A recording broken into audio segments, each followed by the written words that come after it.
俺は中学生の時に少年院に入っていたことがある。うちは母子家庭で貧しく、母のパートだけでは食べるものにも困る毎日だった。たまに隣に住むアパートの住人にご飯をもらっていたが、それだけでは足りなかった。給食はあったけれど、それだけではお腹はすくし、母はほとんど食べていなかった。だから俺は生きるために母と自分の分の食べ物を盗んだ。そうして何度目かの盗みの時、俺は少年院へ送られた。18歳になり、俺は一人暮らしを始めた。食費を浮かせたくて、まかないの出る飲食店に就職することにした。店の休憩室で店長と二人で面接をした。その時、店長にだけ少年院へ入っていたことを明かした。自分から打ち明けなくても、いつか周囲には知られるだろうし、過去の罪はちゃんと背負わなくちゃいけないと思っていたからだ。俺が真剣に話すのを見て、店長は他言しないと約束してくれた。そして他の面接で落ちまくっている俺の話を聞き、すぐに採用して雇ってくれることになった。ほっとした。俺はようやく就職先が見つかって一安心だった。正社員として雇われ、副店長や先輩、アルバイトに挨拶をして仕事を教えてもらった。必死にメモをして料理と飲み物を覚え、料理も接客も学んでいった。でもふと顔を上げると、先輩たちがじっと俺を見ていることがあった。入ってきたばかりの俺をどんな人なのか見極めようとしているような、そんな目だった。緊張してるのは俺だけじゃない。きっと先輩たちも緊張しながら仕事を教えてくれているんだ。そう思うことにした。でもある時、先輩に、お前って少年院入ってたの？と聞かれ、ドキッとして顔がこわばった。約束してくれた店長が言うはずがないし、なぜ知ってるんだろう。自分から大っぴらにする必要もないけれど、必要な時が来たら素直に言おうと思っていた。でも、そのタイミングは今なんだろうか。頭が真っ白になってぎこちなく返事をした俺を見て、あ、本当なんだ、と先輩は言っていなくなった。どうやら面接時の話を他の従業員が聞いていたようだった。面接は店の休憩室で行ったし、全くの密室ではなかったから聞かれても仕方なかった。俺が先輩にぎこちなく返事をした翌日から少年院に入っていたことがあっという間に職場に広がった。それから身に覚えのない疑いをかけられるようになった。アルバイトのミスやレジ遺産を俺のせいにされたのだ。その度に店長はかばってくれたが、職場の雰囲気は最悪だった。休憩時間がかぶると、俺がいるからご飯がまずくなると言われるし、犯罪者と同じ時間に出勤したくないと休む人もいた。俺のせいで店が回らなくなりかけていた。かばう店長の隣から副店長は俺に仕事を辞めるよう圧をかけてきた。退職届を書かざるを得なかった。事実上クビだった。店長に出すと、うなずく俺の頭に手を乗せて、すまないと言ってくれた。もうそれだけでよかった。他の従業員がみんな俺を非難しようとも、店長だけは守ってくれたから。ロッカーを閉め、少ない荷物を持って出ていく俺に、休憩に入っている従業員は誰一人として声をかけてくれなかった。それから数日経ったある日、店長から着信があった。渡したいものがあるから店に来てくれないか。正直、店舗には二度と行きたくなかったが、お世話になった店長からの呼び出しだったので行くことにした。従業員用の出入り口から休憩室に入ると、店長だけが座って待っていた。誰も休憩に入らない時間帯を指定してくれたので、少しほっとしながら席に着いた。店長は俺に一通の手紙を渡した。少し古びたような手紙だった。開けるよう促され手紙を読んだ。文章の最後に名前と住所があり、その名前を見て俺は驚いた。なんとこの手紙を書いたのは俺の母だったのだ。手紙にはこう書いてあった。貧しい中で息子に窃盗をさせてしまいました。母親失格です。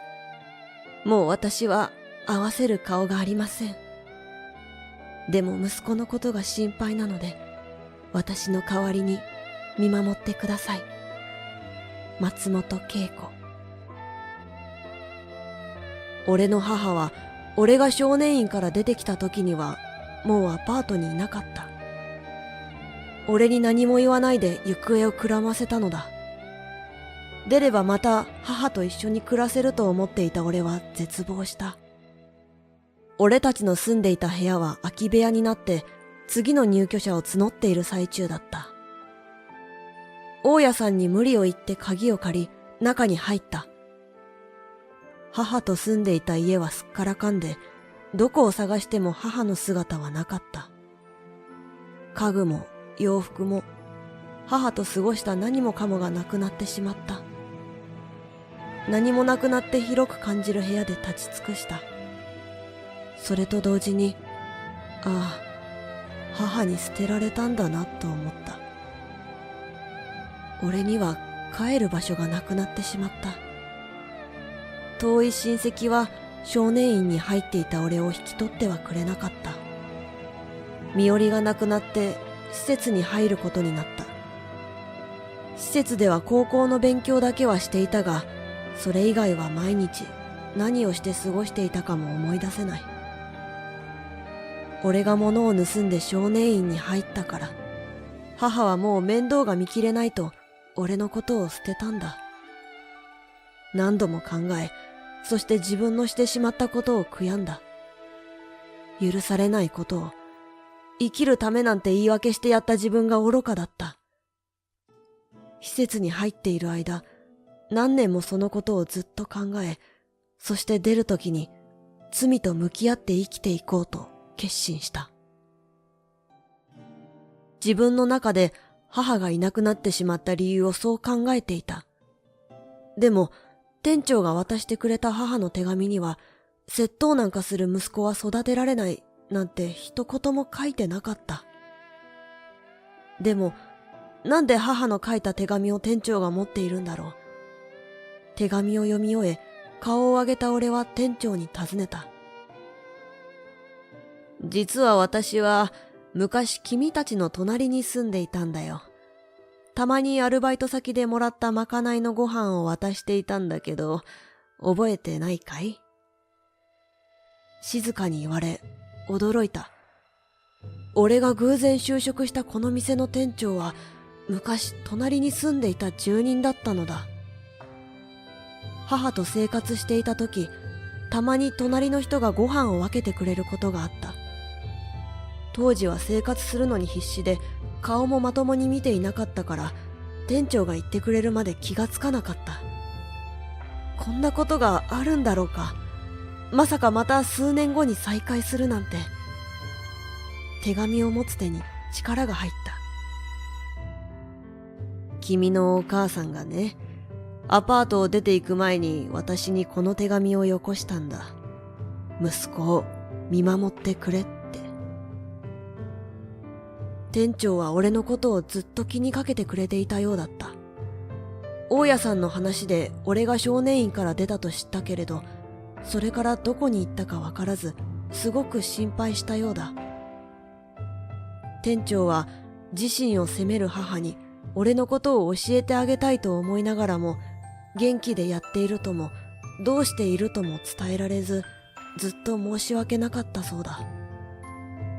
その後、母とやりとりはしていなかったものの、何年もずっと俺を心配しながら過ごしてきたらしい。だから面接で俺が入ってきた時には驚いたし、一瞬であの時の男の子だと気づいたようだ。過去のせいで自分を責めていたら、と思っていたところで、俺が素直に少年院に入っていたことを明かしたので、この子は大丈夫だ、と確信したようだった。俺の知らないところで母と、そして隣に住んでいた店長が、ずっと俺のことを心配してくれていたと知り、泣きそうになった。泣き顔を見られるのが恥ずかしくて、俺はうつむいた。この店に就職する前に受けた他の面接では、俺が過去の話をすると、あからさまに態度を変えられた。物を盗んで少年院に入った俺を、社会はそう簡単に受け入れてはくれなかった。ご縁がなかった、と落とされ、昔のことは言わない方がいいんじゃないかと思った。でも、隠していたって、いつか何かのきっかけで知れ渡ることもあるだろうし、それなら最初から言っておいた方が店にとってもいいだろう。だから、自分のしてしまった過ちを受け止め、言わなくちゃいけない時には隠さずに言おうと思った。俺が話しても態度を変えずに面接を続けてくれたのは店長だけだった。俺がやってはいけないことをしたのに、それを自分のせいだと責め続け、ひたすら心配してくれていたのは母だけだった。休憩室のテーブルに俺の涙がボタボタこぼれ落ちた。握りしめる母の手紙が少しくしゃくしゃになってしまった。涙で手紙も濡れてしまいそうだったので、慌てて離して店長がくれたティッシュで涙を拭った。面接の時、配慮がなくてすまなかった。きっとタイミングを見て自分から言いたかったよね。店長が謝って頭を下げた。頭を上げてくださいと言いながら、また涙が溢れてきた。俺の知らないところで、俺のことを心配して見守ってくれている人がいたんだ。こんなに心強いことはないと思う。また、就職先を探す気力が湧いてきた。また頑張って働き先を探します。俺がふにゃっと笑って言うと、店長が少し小さな声で、実はと話し出した。この店は副店長に任せて、私は独立しようかと思ってるんだ。店長は近々自分の店を持つ予定だった。おめでたいことだ。俺は心から祝福した。優しい店長ならきっと自分の店を開いてもお客さんから愛されてうまくやっていけるだろう。そう思っていると店長は俺をまっすぐに見ていった。だから君に私の店舗で働いてほしいんだ。うちの店に来てくれないか？俺なんかがいいんですか？もちろん。君と一緒に働きたいんだ。急なことにびっくりしたが、だんだん嬉しさがこみ上げてきた。俺は立ち上がり、よろしくお願いしますと頭を下げた。それから店長に母の手紙を借りた。文の最後に書いてある住所は、きっと母が引っ越した先の場所だろう。今も住んでいるかはわからなかったが、俺は手紙を書いた。少年院に入ったのは俺の責任だと書いて、それから近況報告もした。すると、1週間もしないうちに母から返事が来た。文面から母がずっと長いこと苦しんで心配していたことが痛いほど伝わった。母は何も悪くない。パートの仕事をして少ない給料でやりくりして。それでもあの時は2人で生きていくには難しい状況だった。だからといってその中で俺がしたことは許されることではないし、それに母が責任を感じる必要なんてないのだ。俺は母に見捨てられたわけじゃなかったんだと知って嬉しかったから、もうそれだけで十分だ。合わせる顔がないなんて言わないでほしい。俺にとってはたった一人の母親なのだから。そして母と同じくらい俺を心配してくれていた隣に住んでいた人。その人に支えられて今は恵まれた環境にいる。俺はすぐに返事を書いた。俺がやったことだから自分を責めないで。今度店にご飯を食べに来てよ。俺は母の手紙を持って店長の新しい店へ向かった。開店準備で呼ばれているのだ。休憩時間の時にでも店長にこの手紙を返そう。新しい店のオープンはもう間近だ。母が来てくれるのを楽しみに待ちながら一生懸命働こう。